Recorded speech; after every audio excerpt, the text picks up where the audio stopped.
B-Max Audio Adventure. This is another episode of BJJ365, and today I'm in the lovely town.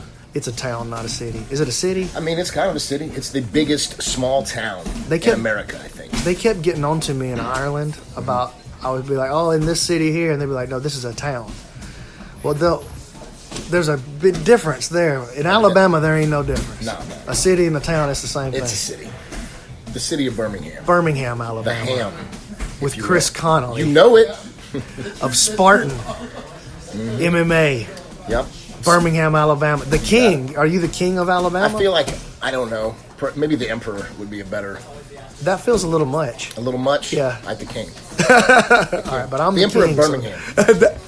Now that. You know what I'm saying? I accept the emperor this. of the ham. I accept Fair this. enough? That's a good thing to be, cool. too. I think so. It's a nice little town. Yeah. Some stuff going on. There's a few things happening. There's some music. In the ham. They got music. They got food here. Believe it or not, Birmingham's a pretty decent food town. It's a fantastic food town. Yeah. Anything Chris Hastings or Frank Stitz are involved in, plus all the other restaurants on the periphery. You know, they're fantastic. And you're a food guy. I've been on trips with you. You're a food guy. I am a food person, yes. We were in New Orleans together last weekend. Bro, I will get down in New Orleans. I pretty much plan my entire schedule around where I'm going to eat. That's how I do everything. Where am I going to train? Where am I going to eat? Where am I going to eat? Yeah, man. It was from breakfast and second breakfast and then lunch and then snack and then pre-dinner snack and then, oyster bar, then dinner, proper dinner. And then after dinner, and then of course. You got to go to Cafe de Marte, some beignets. You got down, in other words. Dude, man, yeah, for sure. We came back with sausage fingers, bro. Swollen. It was terrible. We went to this spot called Coquette. Yeah. Man. Delicious. It was incredible. Yeah. Incredible. I had like a beef short rib. Yeah, dude, yeah. Dude, get out of my face. That's where it is, New Orleans. Had some of that green mole sauce on it. Mm-hmm. Golly. Yeah. You should have come hang out with us. Well, yeah, maybe. We strapped on the feed bag, buddy. It went pretty good. It was serious. And y'all didn't train neither.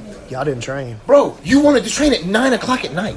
Yeah. 9 o'clock at night after we've been sitting in a classroom for 12 freaking hours. That's why we got to train. Man. 9 o'clock at night, I'm in New Orleans. My legs get jittery, dude. I'm eating and drinking, bro. I'm not waiting until 9 o'clock to have a drink when you let me out at 6 o'clock. You can still drink.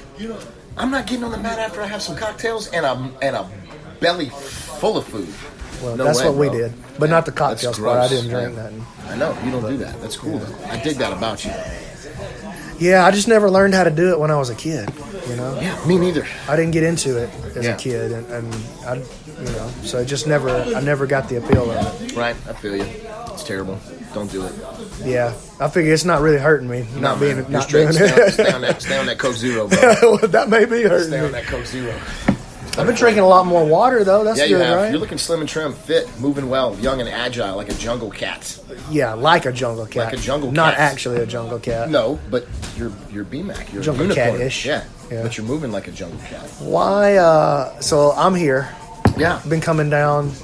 It's about an hour and a half drive for me. Yeah. But I've been coming down to just kind of roll with Eric. Yeah. He gets Eric Anders, for those of you that don't know. Chris is Eric's coach. And he's brought him up since he was a wee young pup. Sorta, yeah. He didn't get his initial start with me. He was. I met him first. He was training up in Huntsville, and he would come by and train with us on the sly. Yep. I don't think he was supposed to be doing that back then. Man, I don't know. You know what I mean? I don't know. I know he trained with Suzanne in Huntsville back in the day. She's a really good friend of mine. I've known her since I was 17. She's great, good jiu-jitsu program. I don't think she would have a problem with anything. No, I know Suzanne. He was at another MMA gym. She's always been sweet from for me. us when he initially started off, and just watching him go through, the number of fights that he went through and didn't improve at all. You know what I mean? And then we would run into him in jiu-jitsu tournaments, my white belts. And he was good. You could tell he could grapple. He was likable, had a good work ethic. You know what I mean? It was like. Eventually some people got in his ear and said, you should go over there and see what's what. And I think initially he called and maybe I rubbed him the wrong way or something. I can see this. Who knows, bro? I don't know what you said. And back in the day, there wasn't like a sweet person to answer the phone, and with following a phone script. We're having a great day at Spartan Fitness. It was me jogging upstairs from teaching class. Spartan Fitness, what do you want? I mean, man, I'm a fighter, and okay. I need another fighter like I need a sore dick. You know what I'm saying? So. You know, are you for real a fighter? I used to play football. Like, yeah, the difference between the two. I don't know what I said. He said I was a prick. So it took a friend of mine, Charles McCarthy, he was a UFC guy and American Top Team and all that stuff. Started talking to him. Was like, you should go see my friend Chris. And then he reached out to Marcus once. Marcus was like, you got to go see Chris. And then eventually, you know, he came out. We worked out one time, and it was like, man, it worked out well. You know what I'm saying? We gelled, and he's an easy guy to work with. He shows up when you want to when you need him to show up. He's there. It might be the easiest to work with ever.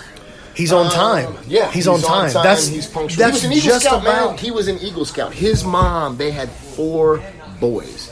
His dad died at an early age, and his mom raised 4 boys. You know what I mean? Remarried. You know, his stepdad's a great dude. All 4 of them are Eagle Scouts. Like, his mom is a freaking saint. This lady is amazing woman. Military family, military background. Both his brothers were in the Marine Corps. All 4 of them were Eagle Scouts. All 4 of them. That's impressive. He's the 3rd one in the mix. You know what I mean? I didn't know he had 4. I had 3 brothers. Mm-hmm. Good guys. They show up to all of his fights and stuff. You know, it's good. You know, Eric's he's special in that regard, I think. I think so. His fight IQ, the fact that he shows up and works hard every day. Why is that so uncommon? Just that. You would think that that's like the starting point, right? For a dude like me, that's the starting point. It should be. For any kind of champion at anything, it should be. It's very rare you get the athletic ability and the work ethic in the same package. It's usually the Rudy, you know, like Notre Dame, the movie Rudy, right? Yeah. Like you usually get the I'm Rudy who's bro, got the I work know. ethic. Yeah, you know I'm what I'm Rudy, saying? Yeah, me too. Don't worry about it. So, like the whole Rudy thing, like that's the work ethic, and your super athlete tends to be lazy because things just kind of come easy for them. I've had multiple athletes. Eric is by far not the best athlete that I've ever had in here. He is not the best athlete. He has to outwork everybody. He has to do all that stuff to stay ahead of people. You know what I mean? So it's rare you get the combination of athletic ability, even though it's not the best. And I think that's probably where it came from, is he had to outwork everybody else. All these really great athletes that might have been a little faster, you know, or a little bit light on their feet, he had to outwork them. And that's what all of his coaches say, talk about his work ethic. And the reputation definitely, it's true. He's easy to work with. He shows up when he's supposed to show up. He trains hard when he's supposed to train hard. Pretty good attitude, man. He's got a great attitude most of the time, you know. Yeah, I don't get to see him every day, but everybody sucks when they're cutting weight and stuff. Yeah. You know what I mean? And there's still, you know, the's things that I want him to do that he doesn't necessarily want to do, and it's my job to tell him what he needs to hear, not what he wants to hear. Yep. So you know, it's a coach-athlete relationship, but man, it's a special relationship too, man. And you know, I've always told people I don't feel like I've always been the best coach. I don't know that I'm ever gonna be the best coach. Why do you say that? Well, but I feel like I'm the best instructor. You know what I mean? Right. I guess it's 2 different roles. Completely. And a lot of people don't recognize that they even should be split. And then if they should, which one are you? And which one do you want to be? You know, and you know, I'm working on becoming a better coach, but it's a skill I'm having to actively pursue. You know. I hear you. I think just because that's kind of where we came from. You know, I started training in 1992. There was no this until we started doing this. There was no people to train with. There was no gyms to go to. Training outside. It was the Wild West in Alabama. Man, it was nuts, you know? As far as like martial arts, there was no jiu-jitsu at all at that point. In Birmingham, anyway, in the Birmingham area, there was no. You heard about some people in a cave out in Coleman or something, you know. I ain't trying to go to Coleman to any reason ever. Well, and you just don't know either. Like, and no, you don't know what you don't. You don't know what you don't know. There was no internet. Right. You know what I mean? There was no real way for us to network, and then the internet comes around. You got MMA, the underground and stuff, and people were able to start networking, and that's when the learning really started to get out there. Well, I would have never been able. You know, everybody wants to make fun of people learning on the internet and stuff. Bro, I learned on VHS tapes. I would have never gotten anywhere if it hadn't been for once a month. I would go somewhere to a seminar or a workshop, and get whatever I could and bring it back. And I had a few guys that we wanted to train that we would come back and go over these. This is what we learned, and let's train it and practice that, and go buy VHS tapes. You know what I mean? And learn what we could from the VHS tapes. Break it. Oh, stop! Rewind. Okay, that's where we're messing it up. All right, come back. Let's do that again. You know what I mean? It was really difficult. I think that helped because you had to kind of develop your own curriculum. You kind of had to figure it out, and there wasn't really any guidance. Because the whole MMA thing was new. Jiu-jitsu didn't exist really. Nobody knew how to even train or the proper methodologies. People were still fighting over what's like kung fu, karate. Like people were still fighting over that ridiculousness. That still happens around here more than you would think. It's almost like we're going back to 1992 with all the systema and the ridiculousness that's out there. Wild, isn't it? It is bizarre. I feel like I'm back in 92. We're having the same arguments that we were having before about functional training systems. And dude, look, man, at the end of the day, Scaff always tells me my jiu-jitsu looks like Systema. Right. Your jiu-jitsu kind of does look like Systema. It pisses me off, actually. It really pisses me off. But anyway, I digress. I think that helped, and that's where we came from, as guys that wanted to compete, guys or girls that wanted to compete, and that's like we started off in a up on the mountain out in Remlap, and then came down from the mountain and wound up in a little utility closet in Steel City Fitness, and outgrew that, moved into an aerobics room. Then we eventually moved into a racquetball court at Sportplex on Highway 280. And then we eventually got our own place. And it became obvious, like, as we were moving through that like regular people like to do this stuff too, not just fighters. So if you want to have a successful gym, you can't train regular people like you would train fighters, so you have to be able to do both. But I think coming from that initially and having to coach myself, I was competing and coach a team of people, like that was what was required. Not only do you have to be the instructor because they don't know what they're doing, you also have to be the coach. Yeah. And then now I want to have a successful business, and I got to figure out how to teach kids and how to teach women and how to teach people that are relatively non-athletic, to do these hyper-athletic superhero moves. stuff. Yeah. Right, and I'm expecting them to attack it with the same fervor that someone that's got a fight coming up, a young athlete, and I'm pissed off that they don't take it as seriously as we do, you know what I mean? So it took a lot of because a coach has a certain temperament and it behaves a certain way, or at least my coaching methodology is like that, my coaching style is like that, and an instructor is something different, a little bit more of a nurturer and, helping people out. And I think that's where success comes from, is the more people we can help, not just fighters, you know what I'm saying? Yeah. For sure, and fighters are notoriously hard to deal with. Bro, they're awful. Like they're awful. But I feel like because I don't take fighters, I only take martial artists. I only take guys that put the gi on and train and help each other out. I don't associate with those that don't, and that's why a lot of guys I think kind of avoid where we're at.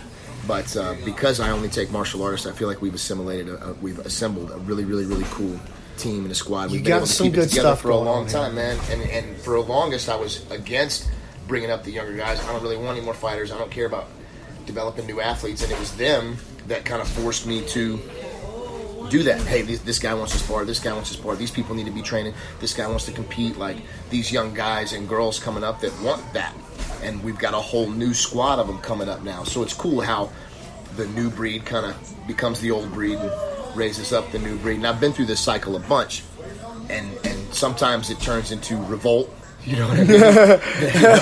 Like sometimes it's turned into revolt, and then I feel like the more times that we've been through this now, it's much more of a family. You learn how to handle it in a more mature way, and who you want to cut, what kind of people you want the next time. For sure. Amy was talking about that at one of the. We only got like 60 seconds left, but Amy was talking about that at one of the masterminds, about how she almost gets excited when she has to fire somebody from the business or when somebody decides to leave. Yeah. Because she knows the next person she brings in to do that, she's going to do a better job herself of molding that person. Molding, managing, being a mentor. According to their culture.